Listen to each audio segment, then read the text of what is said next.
It is October 17th. Man, I just want to thank you guys for downloading. We're at 173 downloads all time. 97 in September, 76 in October. Man, I really appreciate you guys. Let's try to get that over 200, man. Um, man, I got people from all over the world listening. I got some people from Ireland. I got some Germans up in here. You know what I'm saying? We international, know what I'm saying? Anyways, let's get into it, man. You know, I got Mr. Smithers on tonight. It is the 19th of October. Mr. Smithers is a very interesting person that I served with. We went to AIT, Advanced Individual Training, in Fort Huachuca together. He is also a 35 mics, 97 Echo, human intelligence collector. He got out a few years back and he went the civilian contractor route, and now he's just enjoying his life in Texas with his wife and kids. Great guy. Man, enjoy. You guys are going to enjoy it. He's got some interesting viewpoints, and he definitely shows what the veteran effect is all about. So this is more his podcast than mine, so you guys enjoy, all right? Much love for listening. Oh, wait, hold on. Before I let you guys go, quick drop again. You know where to find us if you're listening to us at Veteran Effect. At Facebook at Veteran Effect, Twitter Veteran_Effect, Instagram Veteran_Effect. You can email me at veteraneffect@gmail.com. You can listen to us on whatever you're listening to. We're trying to get more places. You guys have any ideas, any questions? I haven't got any messages or any emails yet, but if hopefully one of these days I get a complaint, something. I'll wait for the first complaint so I can completely destroy their lives. But when that happens, I'll definitely let you guys know. But keep listening, and if you guys got any ideas for the show, let me know. And you guys don't got anybody you want to put on, let me know. I appreciate you guys. Mama, mama, can't you see? Mama, mama, can't you see? What this army's done to me? What this army's done to me? Mama, mama, can't you see? Mama, mama, can't you see? What this army's done to me? What this army's done to me?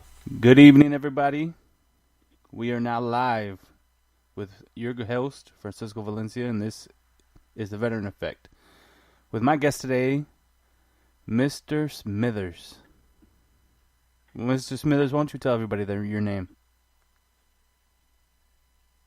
Tell you my name? Yeah, why don't you? Eric Smithers. The one and only. Yeah, the only one and only. Seabass, kick his ass, Seabass, the one and only Mr. Smithers. We're gonna bring up that fucking guy. What's his name? Dumbass. Kick his ass, Seabass. That'll never be old, man. That's a classic right there. I don't care what anybody says. I mean, whether you're known for being a bad person, good person, or whatever, at least you're known. At least somebody remembers you. That's all I ask. Be remembered. Yeah, well, we all remember you, man. So yeah, but sadly, it's for negative connotations and shit. So kick his ass, Seabass was never negative. It was just always funny because you had that temper. Oh yeah, I always had a scowl. Fuck.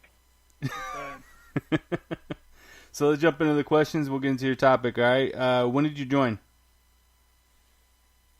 Oh shit. Officially would have been November 1st or 2nd, 2006. Okay. All right. And from there, why did you join? Well, two reasons. Well, I mean, my father was in the military, but that's not the real reason why. But before I joined, I was a big ass, just like I'm a big ass now. But the major reasons why is like, I was smoking weed, snorting coke and doing stuff. I had nothing going for me, and I was just overall a shitbag, just being dumb and stupid, And so I was like, I want to do something. And my brother, who actually beat me to the punch, and he had joined. Lost a tremendous amount of weight. He beat me to the punch. I was proud of him. I'm like 8 seconds apart from him. We're twins. So I was proud of him. He joined, and then I was like, man, I might want to do that. So I started trying to lose a little bit of weight, and then I watched this show or movie, and I think, if I'm not mistaken, it's called Gunner's Palace. And it's a dude with the electric guitar. He's in one of the Saddam's palaces, and he's in there playing the national some national anthem or one of those patriotic songs, and he's sitting there just playing with the flag going in the back, and I was like, man, that's something cool. I want to do that. I want to, I want to go and serve my country. I want to, go pew pew downrange. I want to do something high speed, low drag. Well, I didn't want to get shot at. I damn sure didn't want to go shooting people, but just something about that it would appeal to me. So I was like, well, I'm going to check it out. So I lost this weight, and originally, I listened to your episode with Bonilla and you, and just like you guys, I originally went to the Marines, and that dude, I sat across from this guy, and I believe he was a gunnery sergeant, if I'm not mistaken, and he told me, at that time I was probably 245, 250 pounds, I mean, nowhere near ship shape to ship out.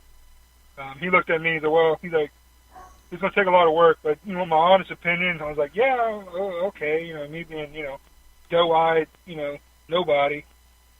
He goes, I don't think you'll be able to make it. I don't think you'll be able to lose all the weight and stuff. Looking back, yeah, dude. Looking back, I don't know if that was his way of trying to motivate the piss out of me, or if he was just having a bad day. But at that time, the way I took it, I was like, well, I'm going to show you, motherfucker. So I ended up losing more weight, and I started taking magnesium citrate. I did whatever I could. Snort smart coke, kept that on the hush-hush, but, did whatever I could to get the weight down. And I got down to 185 pounds, and I showed up back over there, same gunny there. I walk in there, he's like, oh, man, he's waiting for me to sign on the dollar. And literally, he's sitting there drooling over the fucking table, waiting for me to sign. And I told him, you know what? Well, let me ask you something. And I don't remember verbatim when I asked him, but but it's when someone along the lines, I was like, do you remember me? Do you remember when I came back here? And I think it was like 6 months or something like that. He's like, oh, no. So he pulled up a previous picture and more information. He's like, oh, yeah, you used to be 248 pounds or 250 pounds. I was like, yeah. He's like, man, good job. You lost all that weight. So I was like, yeah. I was like, you remember what you told me? He's like, no. And I was like, well, and I relayed it back to him. I was like, oh, you told me I would never lose the weight, and I'm not going to be able to cut it. He's like, oh, okay, well, good job you did, John. I was like, well, I'm just here to tell you that you ain't getting my fucking ass. I was like, you fucked with the wrong person. So I got up, walked out, and went over to the Army, signed up with them, and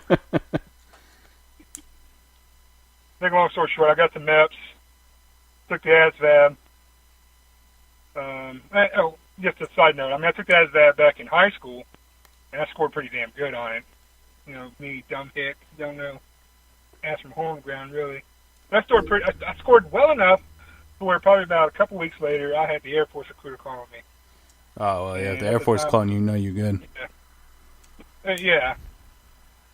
Now, I'm not going to say that I scored that well that second time around. Well, I scored pretty good. And I don't know if you remember me. I'm very mechanically inclined. I know how to work on cars and turn around shit. So I scored. Of course, what jobs you think would be listed for me? Maybe I scored so high in my mechanical aptitude. So the career counselors looking at me like, well, you got heavy, light wheel, avionics, mechanic, all this, and he's going down the list. And I told him, I thought, well, let me ask you, is the Army going to pay me $60-something thousand to do this? And oh no, E1 starts out at I don't remember, 25,000 or some shit. No, dude, it wasn't even that, bro. Come It's on, like man. 18. No, you're right. It's like 8. You know what? You're right. It's about $14,000 to $16,000 that first year. Yeah. Yeah, and I was like, I'm not doing that for the Army. I was like, I don't care. I was like, you got to pay me more than that. I was like, let me pick something that I don't know nothing about. So just like Bonilla and probably you, she found this human intelligence collector, and I'm like, whoa, what the hell is that? So she showed me this little 1980s fucking video. Oh, that video was tight. Shit. I'm like, well, it looks okay. I was like, all right, that's okay. Well, something new. I still, even they fell short of trying to explain it, so they really didn't understand the job. So I was like, well, I'll choose that. And looking back on it, I was like, man, that was probably the best decision I ever made, because. And I was really looking, theoretically, I was looking at a job that I didn't want to do. I didn't want to be a grunt. I didn't want to go, digging foxholes or being 11 Bravo or 13 Foxtrot or anything like that nature. I didn't want to be the front of the line. I wanted to be the way in the back. It was like, in the middle of this shit, but wasn't having to deal with all that garbage. Because my dad explained everything to me. So I was like, I'll just choose that, and I'm glad I did. I mean, I have no ill intentions, or I harbor no ill feelings against anybody for making me choose that one. But really, that's the only one option I had. That and damn mechanics. Oh man. So I chose that one. So I just pulled up that video. Let me pull it up and so you can listen to it. You may not be able to see it, but it's like 2 minutes. It's a 2-minute video, so it's funny. Oh man, I don't think everybody realizes that I have mainly Intel people on here thus far. I don't think I've had any grunts yet.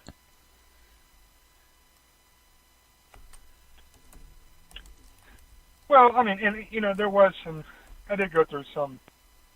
I say like little brief stints of wanting to go special forces. I did want to go, to Q course, and become high speed, low drag. I just didn't. Military occupational specialty, human intelligence collector. This specialist breaks the language barrier to gain the intelligence information the battlefield commander needs regarding the operations of hostile forces. Because intelligence information is sensitive, you must qualify for a secret security clearance in this MOS. Oh, they got a Smithers-looking person closing the gate. You in the Human Intelligence or HUMINT Collectors course at Fort Huachuca, Arizona, where you'll train to question hostile personnel to obtain the most information in the least time. You'll also train in the tactics, weapons, and equipment of opposing forces, and train to obtain vital information by map tracking and other interviewing techniques. At some point in your career, you may receive intensive foreign language training for up to 1 year at the Defense Language Institute in Monterey, California. After your initial entry training and advanced individual training, you'll work long hours in the field, day or night, where your duties may be to record the information from interrogations for action, translate captured documents, and maintain reference files on them, plus translate announcements, speeches, and scripts into foreign languages for use in non-English speaking countries. Serving in this MOS can help you transition from the military to the civilian employment sector, because your skills in leadership, teamwork, and problem-solving, combined with a more developed sense of responsibility, self-discipline, and motivation, are skills and values in demand by civilian employers.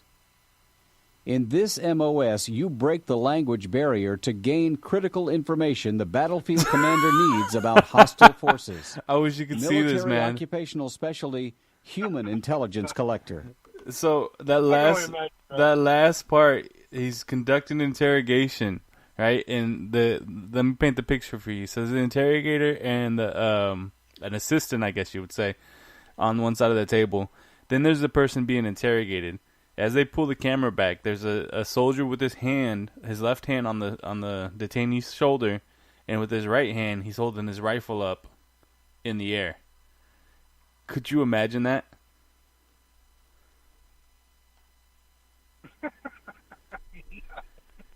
Oh, come on. Man. That would be straight Leavenworth. I mean, you know what? Surprisingly, a lot of that was really making sense. I mean, I guess when you're doe-eyed, newbie private coming into the military service, you all you hear is a bunch of hogwash, and you're like, oh yeah, they're just saying it. But that pretty much was on point, in my opinion. That was pretty good. I mean, outside of the DLI, reference. I mean. Oh yeah, nobody got DLI. I wish I'd gotten that option, and I wish I pursued that. But yeah, you had to get that straight out the. The secret, bro. Secret clearance has got me, bro. All right, so moving on to the next question. What were your duty stations and deployments, if any? Oh, crapola. First duty station was Camp Zama, Japan. And honestly, if you're a single soldier, it's a great place to go, but you got to mind your P's and Q's. Don't be a shitbag like I was. And I left there and went to Fort Stewart, Georgia, 3rd ID. Broken television, baby. Nice. As soon as I got there, I was with division. They were already, I think it was first, second, and division were deployed to Iraq in Camp Spiker up north. I was there probably, about a week, about a month, doing their SRP. Got into Kuwait, stayed in Kuwait for about damn near, felt like forever and a day before I actually got to go. And then when I got there, they were already packing shit out. So my duties consisted of fucking cleaning out connexes and getting everything packed the fuck up. And then shortly after that, they changed to OND or something. So I didn't get to do nothing fucking high speed, low drag as far as while I was in the military. What I got to do is when I got, well, as you know, V, anybody who's listening, shortly before I left Japan, I got married and, you know, and I'd gotten into a little bit of trouble. You know, shit caught up to me, finally. And I had what was coming for me. What, in Japan? Was that, yeah. Well, your mouth cashed wrote some checks, your ass couldn't cash. That's pretty much what happened. I wasn't better than that now. Come on now. Don't make me seem like I was weak now. Come on. Something like that. We're talking about, I can't remember his name. Fuck. Tall motherfucker. Freeman? It was my fucking hell. Freeman? Yeah, Freeman. You know, I tried to make amends. Freeman. I tried to make amends with that dude. And I contacted him on Facebook and said, hey, look, dude, I'll hold no ill connotations or anything. I don't, let's put bad blood between us, gone, wash it, start out fresh, stay, remain friends, whatever. And this dude didn't have the fucking common courtesy to goddamn mail me back, say fuck you or nothing. I mean, I was like, whatever. So anyways, maybe he didn't get it. Who the hell knows? But that night, and I remember it, dude, because Friday the 13th was coming up, and it was on a Wednesday, bro. Yeah, you were leaving on Friday, no? Yeah, dude. And it was at the Helen Farewell, and I remember Captain Ogwo, or whatever his name was.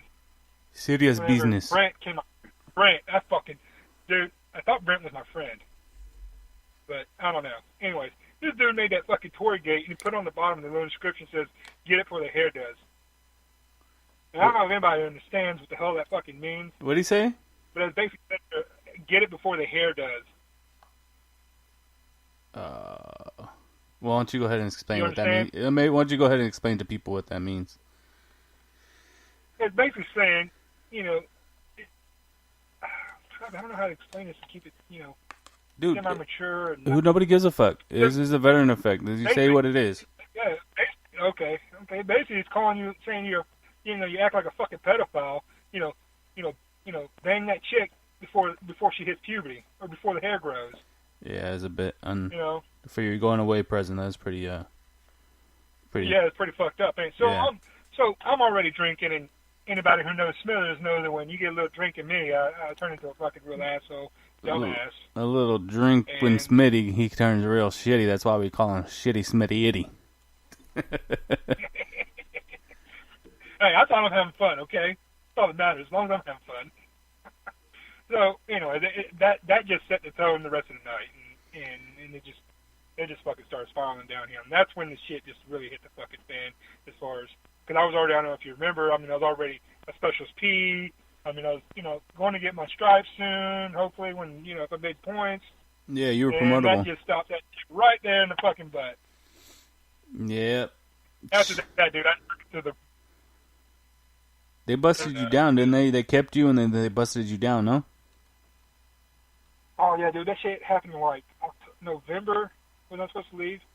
And my court-martial, I remember because fucking the sergeant major had it out for me. And he was waiting for me to fuck up. And, rightfully so. And so when I fucked up, he was just fucking licking his lips. He's ready. And he went to read me the summary, the first reading for the court-martial. I mean, not court-martial, the Article 15. My dumb ass told him, I'm going to stop right there, Sergeant Major. I'm going to go ahead and push this out of you guys' hands. And went to a summary court-martial. Yeah, you should have just took that. I call it a three-strike system, bro. The first strike was that night with fucking Helen Farewell with fucking Freeman, where I just wouldn't let bygones be bygones and just walk on and be drunk. Second strike was fucking pushing it out of their damn hands. Yeah. Third strike was allowing fucking Brent to speak in my fucking behalf on any fucking anything. By Brent, for you guys that don't know, he was our platoon sergeant in Japan. He was Brent Buffington. We've talked about him once or twice. He's a good guy and all, but damn, dude. Do something else. Anyways, so, make a long story short, if I go to Japan, this happened in November, and by the time this summer court martial came around, it was probably February, March. I don't remember exactly.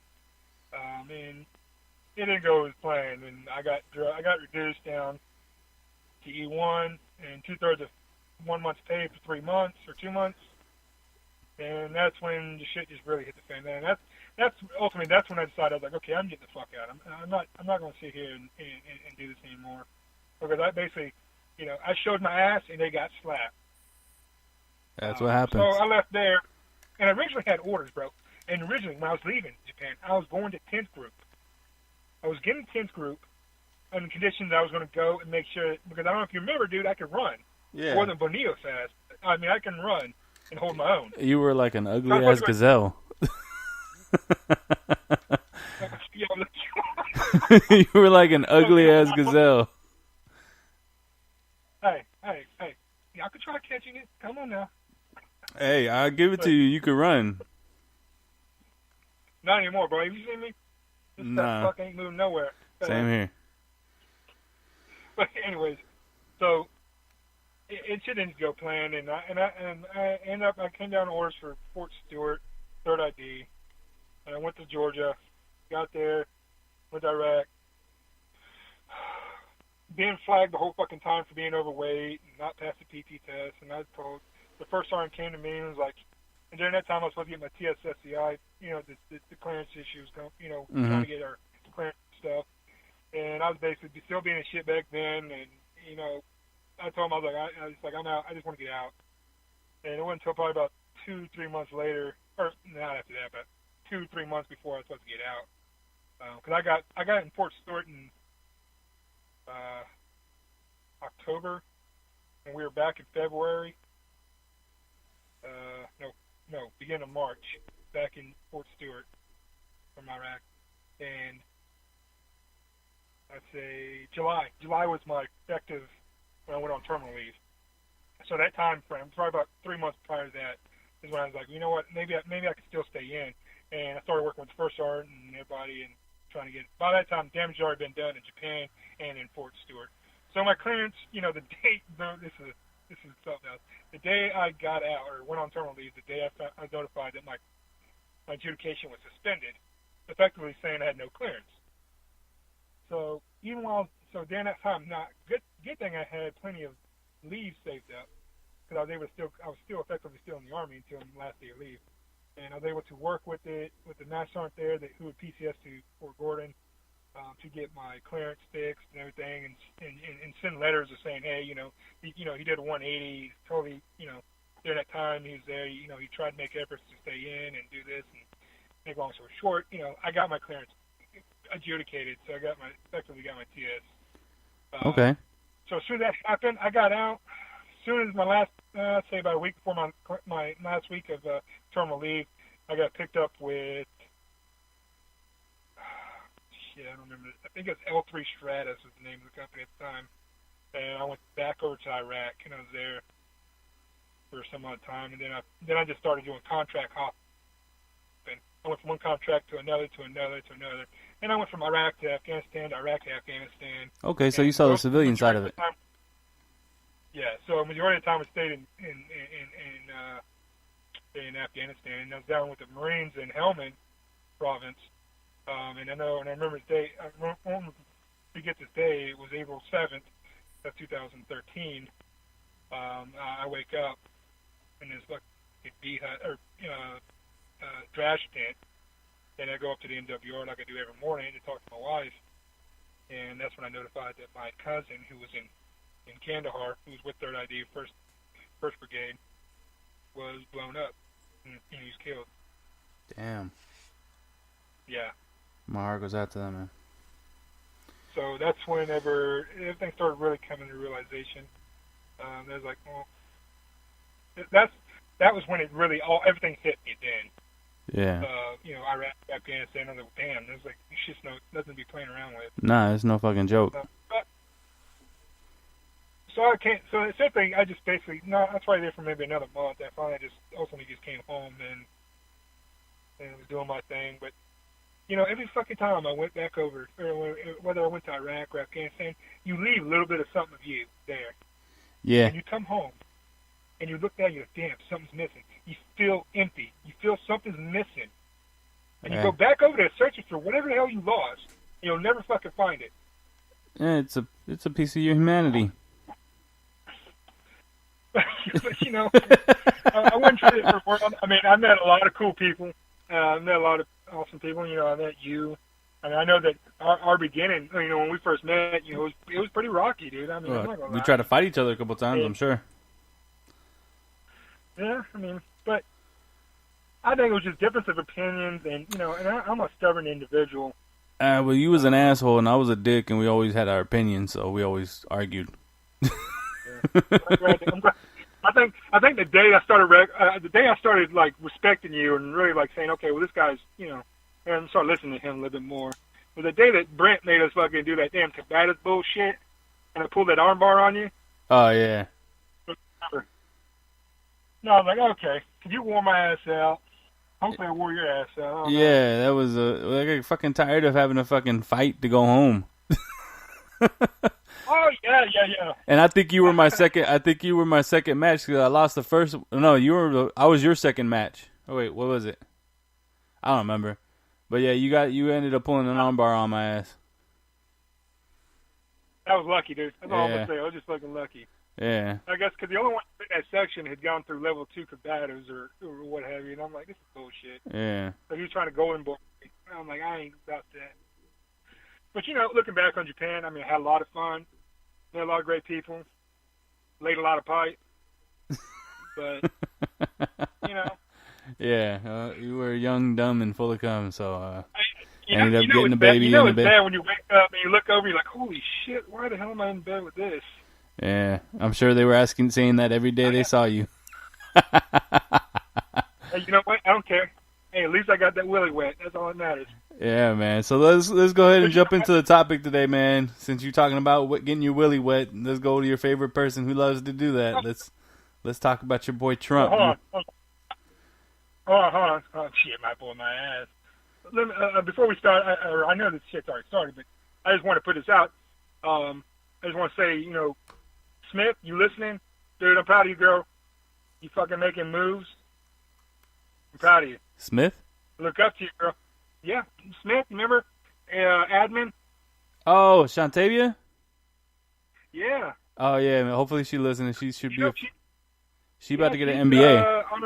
I think she's on her last few semester hours for her master's. Yeah, she's about to get her MBA. Yeah, dude. She's making moves, bro, and I'm fucking proud of her. I'm like... That's what's up. We'll be sure to send her the link to this one so she can listen, get that shout out. Yeah, proud of her. She already she said she'll come on. So Bonilla. Bonilla. Yeah, shout out to him.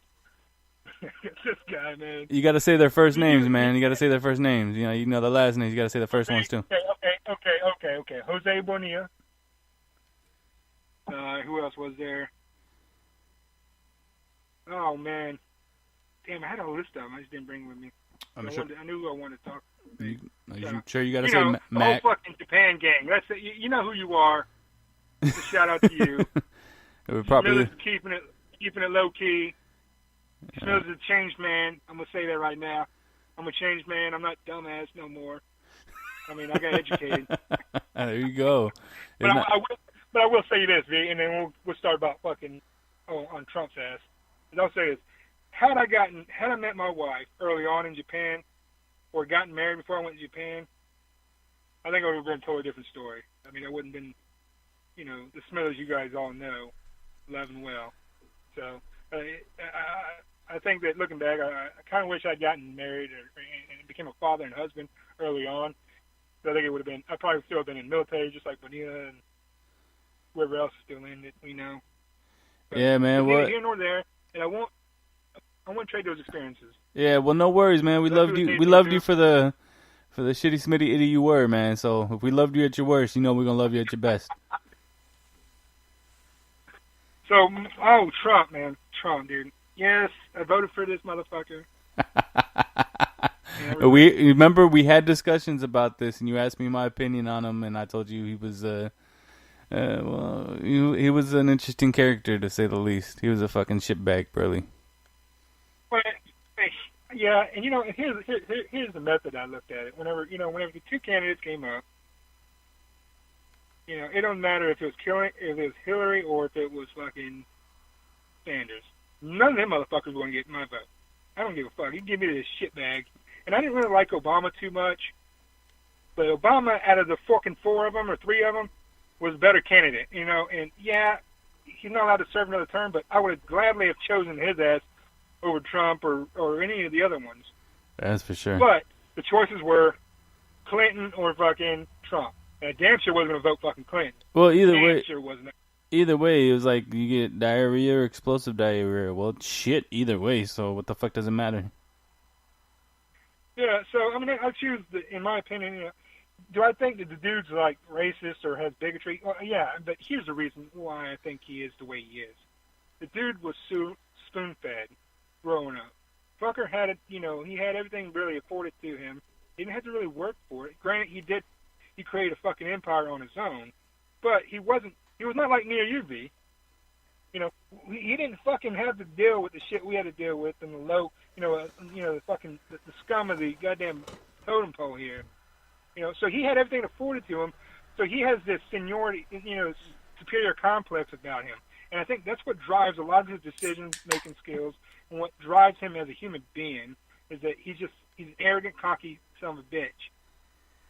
And that's why he is the way he is. And he's damn near untouchable because he's a billionaire. But no one's untouchable, as you and I know. Anybody knows. But that's who he is. I mean, and I think that's what drives his ego. That's what makes him, fucking Donald Trump. I mean, especially, who fucking, how you want to be fucking Miss Trump and be with some dude who looks like that guy? I don't give a fuck.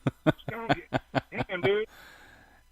Oh, man. Like, she ain't there for fucking looks, bro. But, I'm not going to sit here and beat down the man because the guy's got a gorgeous wife. And he is the president of the United States. The dude needs to start making some better decisions. First and foremost, I can agree the vision with. of this nation is what his number one priority should fucking be. And the reason for this is not only because of, the racial inequalities, but, in a homeland security standpoint, when we effectively start dividing ourselves, we're creating insurrection. And we're going to start, eventually we're going to come a time if this goes unchecked, we're going to become a nationless body. We're not going to have a national identity anymore. The fucking red, white, and blue ain't going to stand for fucking what it used to be. And there's just going to be a bunch of fucking micronations popping up everywhere. But the racial inequality, it's rampant. I think it's been there. I don't think it's going to change. The hopes and dreams of the extreme left won't change instantaneous, and it's not going to happen that way. Because as a nation, we need to recognize the black community. Whenever we ended slavery, we ended it, but that was all we did. We didn't set up a program or anything to help all these free slaves, help them become better than what they were. No, we had segregation now. So when we effectively ended segregation, there still was no fucking program to lift that black man up, black man, woman, or black family up. And because of that, we left them in an impoverished state, and so they have an impoverished, mindset. I mean, I don't mean to sound so crude, but that's, in my opinion, we've done wrong. Yeah, we were making the right decisions on, ending slavery, ending segregation, and, all this, abolishing all of it. But it was on us as a nation, we should have done more. More should have been done. Not less, not mediocre, not just, oh yeah, enough's been done and just, wipe your hands clean and walk away. More had to be done. It is on the spirit of all these freed slaves and everybody who took it upon themselves to better themselves and become better. And that's why we've got collegiate level professors, scientists, who are all African American. And that ain't because of because of, the abolition of slavery and segregation. That's on them individually. That's on the African American community, because they're just as smart as the white, Chinese, or anybody else. And in my opinion, there's no such thing as a hyphenated American. I mean, you're either American or you're not. I mean, if you're going around calling yourself, Chinese American, no, you're American. Either you're Chinese or you're American. Now, you can recognize. I'm not sitting here trying to detract from, from your customs and cultures and where you're from. I'm just saying, like, we need to start recognizing people as Americans. It's a multicultural nation, and as such, it should be treated and should run itself as such. Going around here and being scared to walk through the hood because, that's where the predominant, African Americans hang out. Well, yeah, you can be scared all you want, but you just be scared going through the, through the ghettos of fucking white trash America.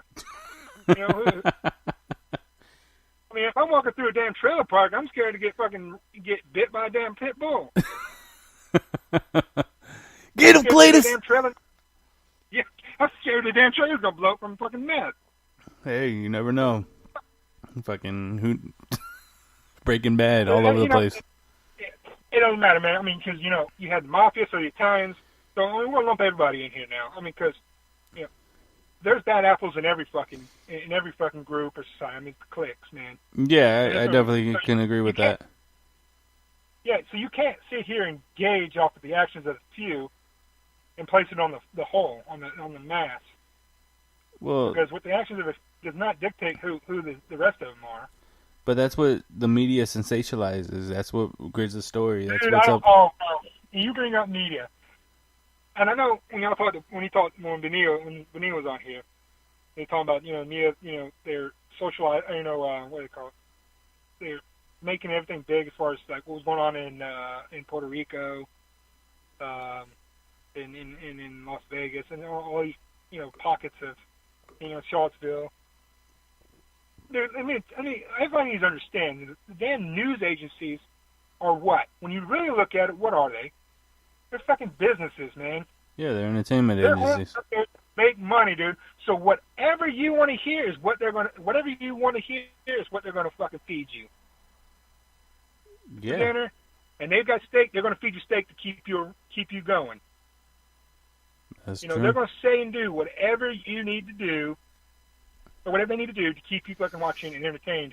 Because to them, it's just money rolling in. They're bought fucking opinions. That's all it is. It's an agendalized news that, there is no unbiased news. And, because of the technology and, the rampant increase of technology, it's so hard because you've got everybody and a mother who can play reporter now. I mean, it's the, that is true. what's that concept that I'm trying to think of? It's, man, it's everybody crowdfunding kind of. Oh yeah. You definitely have. You can make money off of anything now to support your cause. I'm trying to make money to be on here. Well, give me some money. I'm broke, man. I'm a broke white boy. I'm trying to get this to the point where I could probably possibly make some money off of it. You know what I mean? But we'll see how that goes. Yeah. No, but yeah, I definitely agree with you, man. I definitely see the way society is right now and where it's going with today's day and age. And it seems to be a recurring topic that we talk about on this podcast is that, Trump is right. And then when he says there's a lot of fake news out there because it's all entertainment television, it might as well be E.T., about 15 different E.T. channels instead of, it might as well be. Dude, like, if I fucking said something, if I had said something that went against what Trump said, he's going to bastardize me and say I'm fucking bad news or fake news. That motherfucker is not. Anytime he says something like that, I'm like, yeah, well, you're partly right. I mean, but you're just saying it because you're fucking butthurt over something. Oh, yeah, I'm not saying he's right because he's intelligently describing that there's fake news. I know why he's doing it, but he does have a very valid point, and a lot of the news is just, sensationalized, and it's really biased and aligned with the party side, not really giving you the whole truth. Unbiased truth is giving you one side of it. Yeah. And then the gun control. I mean, when I listened to you and Benias when he came on, I mean, I agree a lot with what you guys are, saying. Is that there's really no. It's a very sensitive topic just because of the infringement of the rights, but it's just like there's some merit to be said whenever they're talking about when the Constitution and the Bill of Rights were drafted. Yeah, they didn't have to deal with the same shit we have to deal with this, especially with free speech and all that. And I'm like, you're right. They didn't have they couldn't fathom. They wouldn't have. That was not in. They would have never understood what is going through now. No. So just like that, there has to be some left and right limits within those. I mean, obviously you can't go out here and just like in the military. And that's a great example I can use is the military. I mean, you can't be in the military and sit here and just bastardize the President of the United States, the Commander-in-Chief. No, of course not. So that same concept, I think, needs to be utilized in the public or in civilian, overall in everything. Yes, I think that if you're going to hold if you're going to have in your possession a weapon, you need to be certified on that weapon. What those certified requirements are, I think should be on the job of the individual states. But the federal law states that there has to be some type of licensing requirement in there. How the state handles that is up to them. The bottom line is that they will be licensed one way or another, and I think that should something like that should happen. But then you have to understand, what about everybody who's already has a weapon? That's the grandfather clause. What about them? And that's where I'm like, I don't have the answer for that. I mean, I don't know what to tell you. Well, no, because there's no real answer right off the bat. But I mean, I think if we're touching on it, what I thought was my idea was, you do the licensing and you get the federal licensing system, and each state handles what they want to handle for what they want to allow for weapons wise. But in order to get licensed, you do it with the DEA, so that the way it's the federal government that's able to keep track. Hey, they're the ones that have guns. They're not going to try to take away your guns, but they're tracking on a federal level who it is, so that way you're not trying to collect from state to state to state to create a larger database. Because if a person is on the no-fly list, they should be on the no-fucking-gun list. You know what I mean? I think it's... Yeah. Dude, when you brought that up, I was like, it was like, how the funny thing is that shit that happened in Fort Lauderdale, I was working in Tampa at that time. And, I mean, there's stuff I can't really talk about, but I was privy to certain information about that incident that happened there, and a lot of it was not being told to junkie public, and it's sad. No, and this will kind of correlate. This kind of correlates with, I think, what happened in Las Vegas. And now this is just my view, my opinion. This ain't attached to anything else. This is just my dumbass opinion. But I think that there was some type of operation going on there with that Las Vegas incident, and it went haywire. It did not go the right way. But that's just my opinion, because there's no way in hell you can get that much amount of ammunition and weapons, no matter whether it's 5 or fucking 42 or 45 weapons. Somebody's going to notice. So I think that. And same with the smoke alarms. You can't fucking you can't disable the whole fucking building's damn security alarm. I mean, the smoke alarm without somebody knowing. So I think that this was a cooperated attack or cooperated operation that happened, and Mandalay Bay was already on. They were already in the know. I mean, it was not. I don't think the Mandalay Bay was unwitted fucking sources here. I mean, they dudes were fucking. They knew something was going down. They just went down. So, all right. So, and the reason I think this, and this falls back on what Fort Lauderdale, is that with the how is it that you can be on a no-fly zone and own a weapon. So, and just to bring this full circle, is that I think, and the reason I felt like this for Las Vegas is that this is an FBI sting, and FBI, basically got the fucking wool pulled over their head. I mean, it was going to look very, very bad on the FBI, and I think that's what really drove the hush-hush cover-up. Not getting the full information, the full story. We're just getting bits and pieces here and there, and nothing's really come to light of it. The truth has not came out. And it ties back with the Fort Lauderdale. It's like, how the fuck is the FBI going to have him on a no-fly list, but he can still get a fucking weapon? So I think a lot of balls have been being dropped from that agency, and they're just doing fucking what they call casualty mitigation, or what they call the mitigation effects. And they're trying to mitigate and downplay a lot of this shit and turn it into something else. They're in damage control. Like a squirrel. Yeah, damage control. There you go. You're in damage control. I'm glad you said that. Yeah, so no. Squirrel. So they got everybody looking over there at the squirrel, and they're doing shit over here. Yeah, well, it's a common thing with the government. You look over here, what I do over this is the. Yeah, and I think I think that there should be gun control, some form of it, because obviously what we have in place is not working. What that is, I don't know. I don't have those answers, but I do feel, as a veteran, as a gun owner, that there should be some form of control over it. Yeah, I think it's crazy where we live in a country where, do you know where Kinder eggs are? Surprise eggs. You have kids, right? You know what surprise eggs are, right? Your kids watch videos of it all the fucking time. Hey! Just a sidebar. You know who does those, right? She was a Brazilian porn star, bro. Did you know that? No, I didn't know that, but everybody's wondering who is this female that's always doing it, and they finally came out. It's a Brazilian porn star who quit the business, I don't know, back in 2000 something, and she started doing her little YouTube thing, and she's one of I guess 50 top grossing YouTubers, and nobody knew who the hell she was. For just unboxing Kinder eggs? Came out.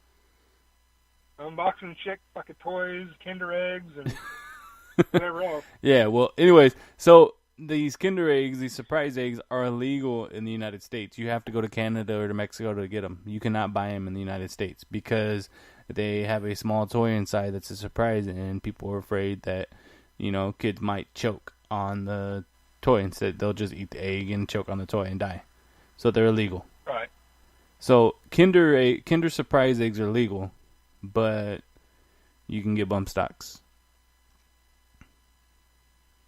Oh yeah, that was a new concept, dude. When y'all talking about that, and before I listened to that episode, or you guys when he came on, I was reading a little bit about that bump stock, and I mean, and I know, there's other ways of making that bitch fucking run full auto, but I mean, it's not something that the junkie public would know. But I'm kind of curious on how the hell that bump stop is. I was like, I never knew about, I never heard of that. I had heard of it. I may have heard it in like passing, but I never really. It was never like the connections. Those dots wasn't made from bump stock and full auto. You know what I mean? Yeah. Well, I had seen a video on. I was looking to build I'm looking to build my ARs and stuff, and California recently made it illegal to the beginning of this year to have any assault rifle features. So if you didn't buy your AR before the end of the year, you couldn't have a pistol grip, you couldn't have a muzzle flash, suppressor, like a few other features that made it an assault rifle type deal. So I purchased mine, and I've been looking a lot into building it, and that's one of the things I ran across. It just really didn't interest me, but I had seen it prior. That's like what they call it, that gray zone, that dark territory. Nobody wants to go off in that.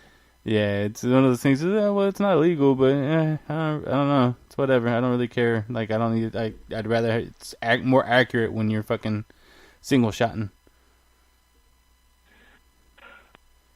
Let's bring it back to the division of our nation. I honestly think, bro, that just like me and you could put aside our differences. I'm not expecting everybody to, the way you're raised and or the environment you're raised. Yeah, you're going to have some prejudice about you or the way you look at somebody. acting on it is totally fucking different. I mean, if you're blatantly standing in a fucking line and calling somebody the N-word or what have you, and you're just sitting there slinging racial slurs, and let me be behind you, because I'm going to slap the fucking piss out your ass.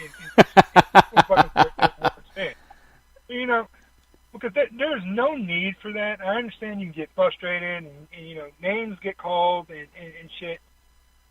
But when you're just sitting there fucking going to town and you're just blatantly being a fucking dumbass, a chucklehead, I mean, you need your ass beat, and you need it beat really bad, and get the fucking retard slapped out of you. I mean, honestly, because there's no need for that.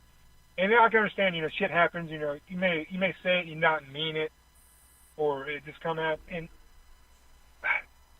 that's when it's like, okay, hey, you know, maybe you need to take take a look at yourself, you know, the way you're raised, and recognize, hey, maybe the environment you raised in is not fucking conducive to civilized society, to the good of society. And a great example is my dad, where I was raised down in, you know, middle south of Florida. My dad, we moved out of a place called Arcadia, Florida. You can look it up, dude. It's just probably maybe 5,000 strong population. Cow patty town, USA. But Mexicans and, you know, the left there. And I have family members who are still there who are very, you know, who are like that, and I don't fucking associate with, because the ideology they have and the way they think and the way they act. But anyways, my dad moved us out of there. We went to Orlando, Florida. We moved to Orlando to get us away from that, because he didn't want us to be brought up in that kind of environment and that type of, you know, hearing that kind of things. Sadly, I mean, you know, we're hardly any better there. I mean, we're on the fucking outskirts of the city, and we're still rednecks propagate those areas. You can thank my damn accent from that. But I was raised in that same, not so extreme, but that same kind of mentality. There was a lot of racism going on there. No, definitely. But I would say that the Army knocked that right out of me. Oh, they beat that shit out of your ass. They beat that shit out of you. And we helped. And I don't say, and I don't, when I say that, I don't say that I went in the Army as a racist fucking bastard and I got my shit fucking wiped out. No. I meant that, you know, what little prejudice or feelings I had of inequality, that was shit was put to fucking rest. And, you know, looking back on it, it's like, damn, I'm glad it happened. Because a lot of it stemmed, you know, when we first met and stuff. And even though I had my stepmother who was Puerto Rican, I still had the way I was raised. It's just the environment.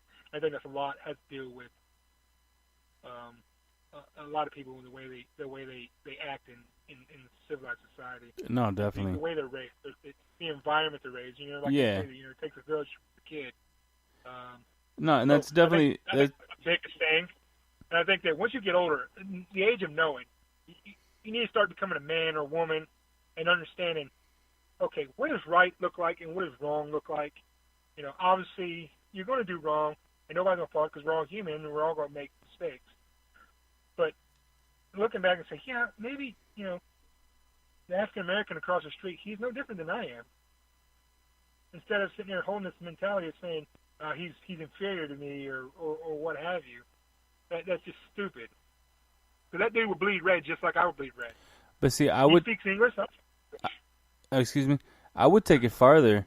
I wouldn't even call him an African American. I wouldn't say he was black. I wouldn't say he's Mexican. I wouldn't say any of that.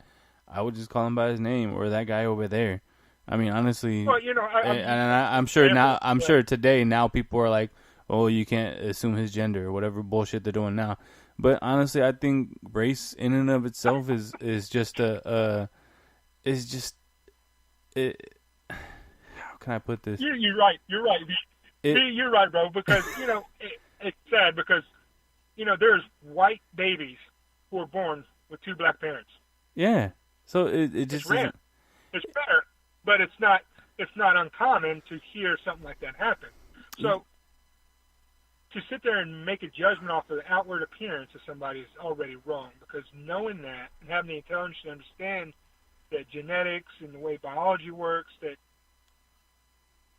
really essentially all the same fucking thing. And, you know, I look back and I tried to do a little research on my background. And, you know, I have German, Anglo-Saxons, and Irish in me, and all this, and Cherokee Indian. So I could identify with all of those. But I'm a mutt. And a lot of people walking this fucking earth are more likely mutts. Just like Brazilians have a lot of Asian, what do they call them, Asian genes in them, identifiers in their DNA. So when you look at another man, fellow man, woman, or child, you're looking at multiple generations and multiple races in that one being. No, definitely. And one of the big things is, like, I get using, you know, color to identify. Hey, yeah, the gentleman was black or African American, or he was brown or Mexican or Hispanic of nature. You know, that way it's an identifier or something of that nature. Right. That is completely understandable and completely unacceptable. But when you start saying, hey, that black guy across the street, well, no, it's the gentleman across the street. You know, he doesn't have to be black to be a gentleman, right? Now, if you're trying to identify to police, it's a 35-year-old male who's African American descent, blah, blah, blah. That's going to help identify him faster, whether it be, and I don't know why I said black one, but whatever. It doesn't matter. So, but when you use race in that term, when it's your normal way to describe people, then, you know, you may need to look at your the way you're thinking, the way you're looking at the world, because that's wrong. Because race is, there's one human race. There's no scientific basis for race other than identifying people when you're trying to describe somebody. Exactly. And that's coming from me, man. Country ass fucking Smithers. Your backwoods from middle of Florida, country Smithers. Kick his ass, Seabass. Kick his ass, Seabass. Oh, shit, dude. Yeah, man. Now, that army will definitely take any kind of prejudice you have out once you realize that, you know what, it doesn't matter what the person looks like next to you. They're going through the same bullshit you got to go through, and they have to deal with the same shit you have to deal with, and you know what, they're right there next to you. And then when you develop that, I don't know and when you begin I don't to, know about you, but when you begin to develop that trust, that you know, to understand that, damn, I may die one day, or, you know, my life may depend on this person, all that other shit kind of goes out the window, and you start looking at that person more like family than you look at them as, you know, somebody you can't trust. Exactly. You know, exactly, dude. But you know what? You know, well, I don't know about you, but I went to Fort Sill, where it's not co-ed or whatever. That, you know, where they had females, it was all male, no female platoon or whatever. Oh yeah, sausage party Sill. You know, it's you know, when you're in the thick of it, whenever you're sitting there doing side straddle hops with fucking gas mask on, and you're fucking stark ass naked, and your dick's just fucking flapping, and everybody else around, dick's flapping along with you.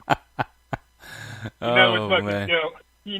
You build some confidence. You went there. You went there. Wow. Yeah, man. You know what? And let's get into that. There is some homophobic ass shit that happens in the military. I tell you this right now. I mean, besides, you know, the average guy trying to play chicken with you and shit, trying to fucking see who goes gayer. Man, I think the most perverse thing I've ever experienced was in basic training. Funny story. We were, you know how in basic training you could have 30 seconds, if that, like more like 15 second showers from start to finish, right? So I'm talking about from the moment you take your you start to take your clothes off, and to the moment that you're dressed, and from the first person starting to the last person, it needs to be 5 minutes total. I don't know why they stress that so much, but they stress it a lot. So about a weekend, right, of trying to get this shit right, we piss our drill sergeant off so bad that he's like, as a team, we're going to do it as a team, and we're going to learn by the numbers. We're going to get undressed, D-blouse. 1, D-blouse. And we literally got stripped by a drill sergeant and put in through the showers. I felt like I was being... I don't even know how to describe it. It was just so uncomfortable. It was just odd that a grown-ass man was making me undress. You know that motherfucker went home laughing. You know that motherfucker was paying to go home laughing. Oh, 'Cause man. I damn sure was laughing. I'm like, these motherfuckers got embarrassed today. Oh, that shit was You gonna learn traumatizing. today. You gonna learn today. Somebody gonna get this dick today. Oh shit, man. Oh fuck. Damn, dude. Yeah, man. So But I think that's the turning point. I think for anybody who's going through the military. Well, I know for the Army, I'm sure the fucking Marines as well. But I don't know about the Chair Force or the damn Navy. But it's the same for the Army. Don't forget the Coast Guard. I think hey, I don't know. They don't really count, but we still. Man, they're too busy doing drug interdiction, man. They ain't got time for that. No, but I think what's going on, dude, is that's the turning point, man. In the basic training, they don't fucking care what you look like. Everybody's gonna be fucking nude and dick flapping, whatever. You're fucking something, whatever. Dude, lefty, righty, man. Y'all are fucking skinhead and all, bro. Y'all just fucking all you're trying to do is get the shit over with, get the over with. And you start building that camaraderie, and you start putting differences aside, and that's when you realize that the person who left you, regardless of his, the skin color or whatever, and the person right of you and left of you, I mean, it doesn't matter. You're both there in the shit. You're both doing the same fucking thing. You both have your own character, your own set of opinions, and you start building that friendship, that bond. And even when you get out of there, going through AIT and your first duty station or whatever, I mean, I met so many that weren't from Florida or the tri-state area of Florida, or the East Coast, like you, V. I mean, there's so many differences of opinions out there that, early on I didn't learn it until later, is that, even though you have your own opinion and I have my own opinion, I always, in the very beginning, I thought my opinion was right because that's the way I was raised and, what have you. But you learn, once you start maturing and understanding, I started recognizing that your difference of opinion is not bad. I can start learning stuff from, the way you look at things. And it's just as much as like Bonilla and Jerry McMillan. There you go. Jerry, too. Try to have him on next week.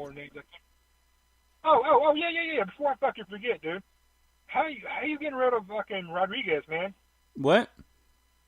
I haven't heard from that motherfucker since Japan. J-Rod, I'll give you his number after we get off, man. Yeah, dude, because I ain't heard from him in a long time, dude. And I seen him on. Back to him. I mean, me and him started this podcast together. We kind of had a difference of opinions, but I'm continuing on with it. He's up in he's in Portland right now. Well, I'll do a shout out to him as well, and everybody else who's in that platoon with us. If I don't remember your name, just remember it's Smithers here. You're talking about. I don't remember shit. And it's true. So just be lucky that I remember to give you a shout out. Oh shit, dude. Yeah. What else? I know something else I wanted to talk to you real quick, briefly. I guess that's about it, really.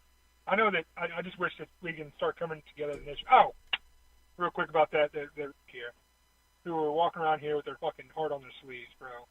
They need to start fucking growing up, put the big boy pants on or panties on, and understand that, don't get offended by every fucking Tom, Dick, and Harry out there who has opinion to say. That's stupid. It's time to grow up, recognize when you're better than somebody, or that whether their opinion is shitty or not, that's just their opinion and you don't have to fucking live by it. Just because someone calls you an N-word, well, no, that's different. Never mind. I ain't gonna fucking go down there. But if you're going down and you're getting butthurt over every fucking thing that's going around, then it's time to reevaluate your life. Are you really worth living anymore then? I mean, because you're just gonna be upset over every fucking thing. But you're a human. Anybody's human. We all have the right to be upset. But it's getting kind of out of control. I mean, you can agree or not agree, bro, but it is getting kind of a little bit out of control. And I think a lot of motherfuckers need to start putting on the big panties or big underwear on and start understanding that you need to fucking grow some thick skin and just move on. Let shit roll off the back of your back. I mean, because it don't fucking make it or break you. That is true. If it influences that bad, then you can do something about it in other means. And then Colin Kaepernick, that guy, when it first happened, yeah, I was pissed off about it, him taking a knee. And it wasn't until, like you and what was it? I'm so bad at calling people snowflakes. Damn, dude. But it wasn't Who until cares? and somebody else was like, you know, they brought it home. They brought it real for me, and they made me understand. And when they put it, they made it to where I can understand it. That's not saying anything. I'm just saying. Well, it's Kiss, man. You when I gotta keep started it simple, actually- stupid. Yeah, that's when I started actually listening. And the way they put it is, what would you rather have? Do you want him to go out there and start fucking violently protesting? Or do you want him to quietly and peacefully protest? And I always came up with this, you know, talking about these violent protesting, especially shit in fucking Charlottesville. I don't give a fuck what side you were on that fucking fight, but you both were wrong. Whoever it was. And skinheads are wrong, and the Antifa dumbasses were wrong too. Both of them were wrong. But anyways, it doesn't matter, because I ain't taking a side on that issue. But the long story short is that I choose the guy who's going to peacefully protest. And by Colin Kaepernick taking a knee to protest in his voice, in that manner, that's on him, dude. I fought for that right for him. You fought for that right for him. And I'm not going to sit here and infringe on that right because I get butthurt over him taking a knee. And I think a lot of people, especially the NFL community, yeah, it fucking sucks, and you can do whatever you want. You can burn your fucking tickets to the next game on Facebook. Well, you're just a fucking dumbass for wasting your money on those tickets. I could have sold them bitches. Yeah, you could have given them to me. I would have fucking maybe tried to scrounge up some money to take a flight to go see that game. I don't care if it's not my Atlanta Falcons or not, but that's right, Atlanta Falcons. Let it be known. My team. But anyways. 28-3. 28-3.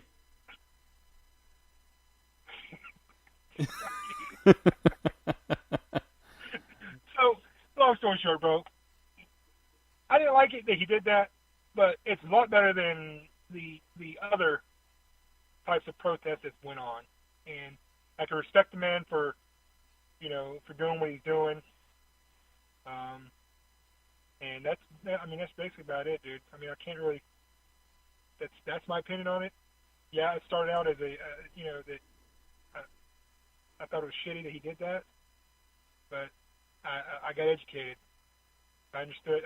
When I got to understand it better, it's better to him fucking peacefully protest than violently protest. Not to say he was wanting to do that, but I'd much rather people do that than the latter, bro, because we don't need Charlottesville happening. We don't fucking need Las Vegas happening again. We don't need all these mass casualties or, you know, these bickering and more division going on within our nation. We need to start coming together, start mending old wounds, and we need to start doing right by ourselves and by each other. No, definitely. That is very true. And you know what? Companies are fucking getting shitting together, bro, because, I mean, I don't know, I was reading an article earlier about the fucking, him calling the widow of the dude from Africa or Niger, I don't know, and some Democratic representative from Florida talking about, you know, his not sensitive to the topic or no sympathy and something. Dude, that right there is just a chalk it up to them trying to fucking drum up business and news agencies and shit. Oh, you mean you're talking about where Trump responded with what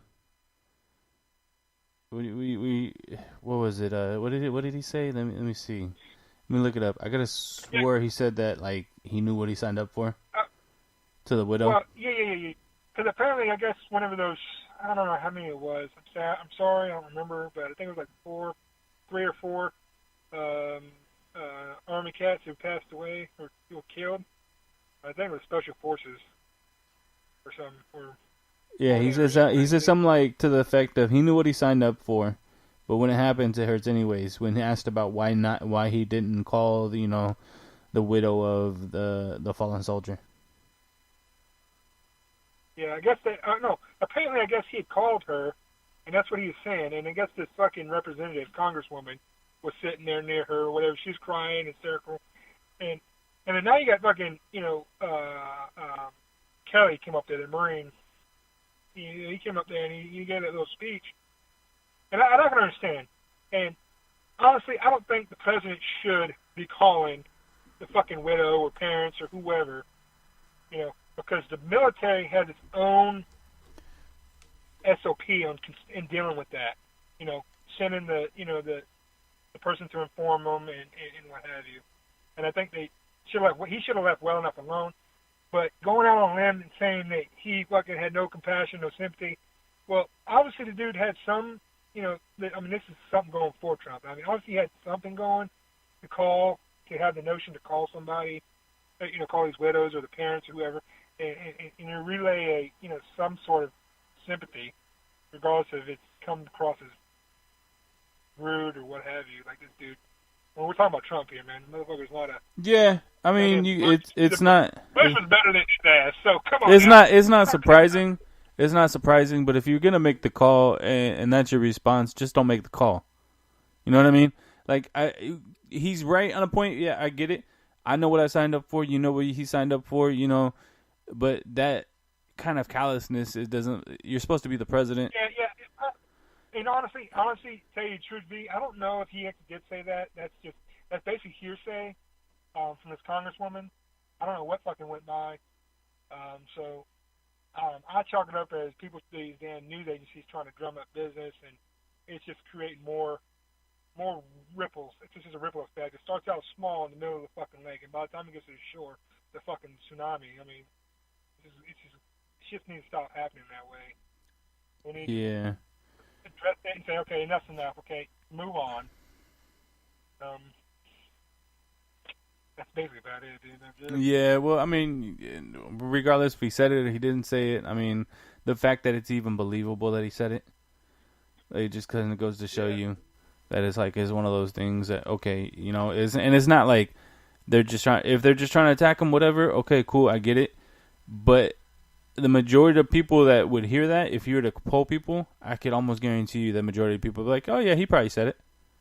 And for that to be a fact, I think is kind of disturbing and kind of telling of who we have leading our country right now. Yeah. I mean, and, I've always respected the office. I always respect the position. I was always, taught that way. But as a person, it's just, at times, he can be intelligent and he can speak with charisma and he can be the person you want him to be. At other times, he's reprehensible. Shit, who?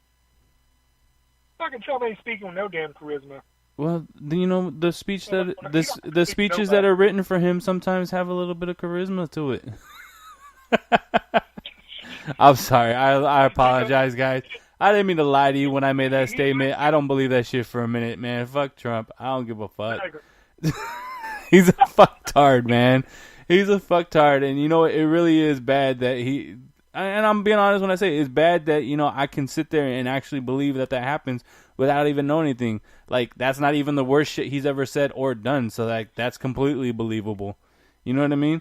If you were to say that Bush said some shit like that, I'd be like, what the fuck? If you were to say Obama said some shit like that, I'd be like, nah. If you were to say Clinton said some shit like that, I'd be like, nah. But for Trump, that's not out of the wheelhouse. That's right in his fucking zone. Exactly. Not out of the wheelhouse. Yeah, Of course. So, I mean... Yeah, just as much as we need gun control, we need Trump control. Okay? we need to get this man and say, here's your right and left limits. Yeah, that guy needs scan your lane. Color within the lines. Scan your lane. Yeah, definitely, man. That shit is interesting. And you know what? I have Twitter now because I started this podcast, and we started a Twitter for the podcast, and I'm following him. And every day I check it just to see what the fuck he's saying on Twitter. Just, not, and it's kind of weird, not like I'm a fan, but I just want to see what the fuck he said for today. Whether it's something I can use or whether it's something I can't. And just, it's fucking interesting. Some days he says some stupid ass shit. Other days he's like, okay, well, that makes sense. And it's really just depends. I think he's one of those people that reaches out to everybody and everybody could kind of identify with, but at the same time, nobody can identify with that motherfucker. I have one thing to say about that, D, and that is a wall on the clock is right one time in a day, okay? It's twice. A broken clock's twice in a day. It's right twice in a day. Or twice in a day, whatever the hell. You know what I meant, okay? Yeah, well, I'm helping you out so you don't sound... Hey, hold on. We already established we already established early on in this little quarrel here, this little forum here, that I wasn't the sharpest tool in the shed, but damn it, I'm getting there. But I have, to summarize, I'm gonna wrap this up pretty soon because I don't want to be wasting all your time and files get big. But just to sum it up, dude, I have made tremendous strides to better myself, and I think a lot of people, as Americans, we need to be proactive, both on the division of the state, who we choose to go in the primaries, in the coming election. We need to start being more proactive and understanding that, hey, politicians are politicians, and a billionaire up in there in the office is not fucking going to cut it, okay? And no, definitely not. I'm saying that is that I'm daily. I'm trying to better myself. About a year and a couple months ago, or a year and 2 months, I think, year and 3 months, I started going to college. Holy shit, dude! I should just like Benio was saying, I should have done that shit when I was in the Army. But you know what? Definitely. I got it now. It's better late than never, so I'm getting it. And surprisingly, I thought I wasn't going to make it, but dude, I failed one class, knock on fucking wood, and I'm doing pretty good. Math is my fucking weakest. I haven't done the math yet. I haven't done the core math, the fucking, what do they call it, the core electives or core classes. I haven't done math yet. I'm kind of postponing that shit. But I'm doing pretty good, and trying to better myself and trying to educate people. Saying, look, if I can understand the differences between right and wrong, then damn it, anybody else can. And just don't wear your heart on the sleeve, and try to be a better person, and pay it forward. It was a great video, especially that video, dude. That video you have on Facebook, bro. Well, that dude's fucking with like 4 packs of fucking steak. That motherfucker wasn't poor. That motherfucker stealing steaks and shit. But irregardless, them dudes, them biker chicks came up there and bought him some fucking groceries. That's what I'm fucking talking about, dude. We need more of that going on out of our local communities, and that needs to start taking precedence over what's being transpired in the news now. You know what I mean? No, I definitely agree. We need horrified, bro. We need to start recognizing our flaws, start working on them, and become better as a society and as a nation. Because if we keep going on, we're going to lose our national identity. And when we lose that, we're no longer be fucking home of the free, land of the brave. We're just going to be a gaggle fucking mess. And I don't want that to happen. I mean, me and you fought for, this country, and I don't want to see it go to shit. But changes needs to happen. We just got to understand that change ain't going to fucking happen overnight. It takes time. So, I mean, that's basically it. I mean, I have made tremendous strides. You should be proud of me, V. Oh, I definitely am, man. And you know what? From seeing you 10 years ago to seeing you where you are today mentally, educationally, you're a family man now. Your values have changed. I mean, I've talked to you. You've hit me up several times on Facebook asking opinions and giving yours and asking, where you stand, what I think of it. And I've always given you my honest opinion from day one and shit. I've never tried to lie to you or anything like that. And to see you grow and to see somebody who, not to say you were ignorant, but you just didn't know. And for you to pursue the education and pursue the enlightenment that is out there in the world to educate yourself, that's one of those things that is amazing to see. And I feel like everybody has that opportunity and not everybody takes it. And for you to be coming from where you come from and the background that you come from, education wasn't that big. And for you to take it and run with it and be the example to your kids and stuff, that's an amazing thing, man. And there's not a better person I could hope that would have done that. And, I love you for it, and I appreciate you, man. Right, and you know what? I think a lot of it had to do with, becoming a father. Because when you're having to take care of somebody outside of you, you start recognizing, okay, what kind of life do I want my kids to have? What kind of world do I want my kids to grow up in? So I think that's what realistically, that's what made me start changing and understanding, hey, my views are different now, and it's not about me anymore. It's about my kids, and I don't want my kids, growing up thinking that the world's a fucking terrible place, and they need to be scared every fucking corner they turn. I mean, it's ridiculous, and that friends come in many shapes, sizes, and colors, and we may look different, but we're no different on the inside, and we're human beings. No, that's for sure. But I appreciate you allowing me to come on here, voice my opinion. I know there'll be some people that don't agree with my opinion. All I have to say to that is, suck it up, buttercup. Fuck it, man. And that's what it is. It's the veteran effect, man. You're a prime living example of it, and I would not have you on here, man. I definitely appreciate you giving me your time. I definitely appreciate you coming on and giving these people something to hear, a little bit of a side from a different perspective, man. If you want to give anybody any shout-outs, this is your time. More, bro. Hell yeah. Look forward to more episodes in the future. And if you ever want to do a follow-up, I'm open, bro. Oh, no, definitely. We'll have you back. We'll definitely have you back on, man. I'm ready to impart the knowledge. Definitely, man. Well, I definitely appreciate you guys coming on, and for everybody that's listening, I hope you guys enjoyed it. This has been another episode of The Veteran Effect. Have a good night, y'all.